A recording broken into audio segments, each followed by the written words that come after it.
Thank you, Mr. Chair. I think that the question at the beginning of the last set of questions was whether any of you had any economic background. My question for you is, do any of you understand the concept of opportunity costs? Yes. Okay, it's an important concept, isn't it? Yes, it I wish that the folks on the other side understood the concept of opportunity costs. I also wish that they understood the concept of energy poverty, because it is the policies that they Point have of been order. pushing She's forward. suggesting that we don't understand the concept, and I would just rebut that. I think she's maligning our side here. I actually do understand the concept of opportunity costs. Overruled. The Port of Fourchon, Mr. Chiason, did I say that correctly? Chasson, but that's. All right.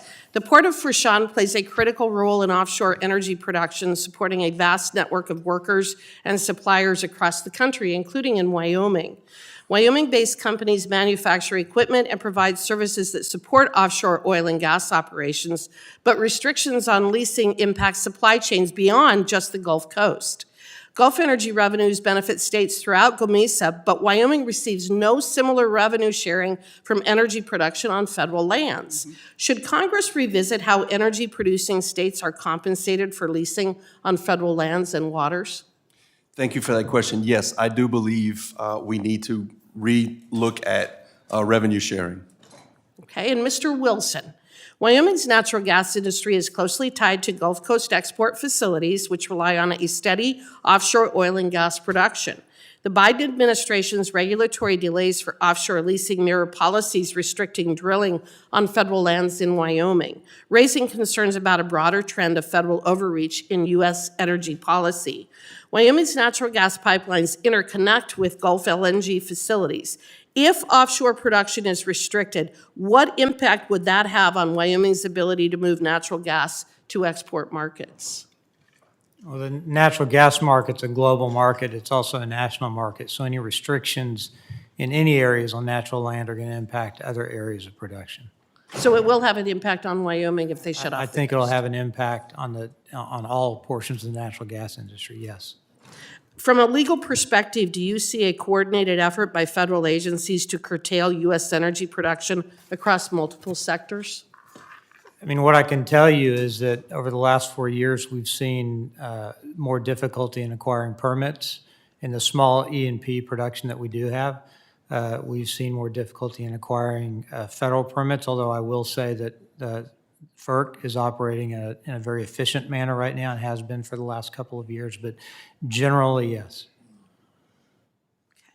Mr. Tarpley, restrictions on offshore leasing impact workforce mobility and job opportunities. Wyoming is rich in critical minerals and rare earth elements, which are essential for offshore drilling technologies. Federal leasing delays could disrupt domestic supply chains for these minerals. Offshore drilling requires specialized metals and components, some of which are sourced from Wyoming's mining industry. Have federal leasing delays impacted demand for domestically sourced critical minerals, pushing such production overseas? I certainly think that regulatory slowdown and delays has affected demand, and it's also affected the workforce and everything throughout the supply chain, so yes. So one of the things that has been very critically important that I have watched over the last 4 years relates to the idea, again, of opportunity costs. And when we talk about opportunity costs in the context of offshore drilling, Mr. Wilson, could you explain a little bit about what I might be referencing in that regard? I hate to try to get in anyone's mind, but what I can tell you is that to the extent we are not producing it in the Gulf, somebody else is producing it. We have one atmosphere. An emission that occurs in Australia or Asia is no different than an emission that occurs in the U.S. We produce our oil and natural gas in the Gulf in a manner that is cleaner than anybody else in the world. And it seems like the last place we should begin if we're worried about emissions reductions is U.S. oil and natural gas production. Mr. Chesson, did we see a decrease in domestic energy use in the last 4 years? Domestic energy use, no. Okay. Did we see a decrease in domestic energy production? It has increased. Okay. Yes. But our demand for energy is increasing essentially every day, isn't it?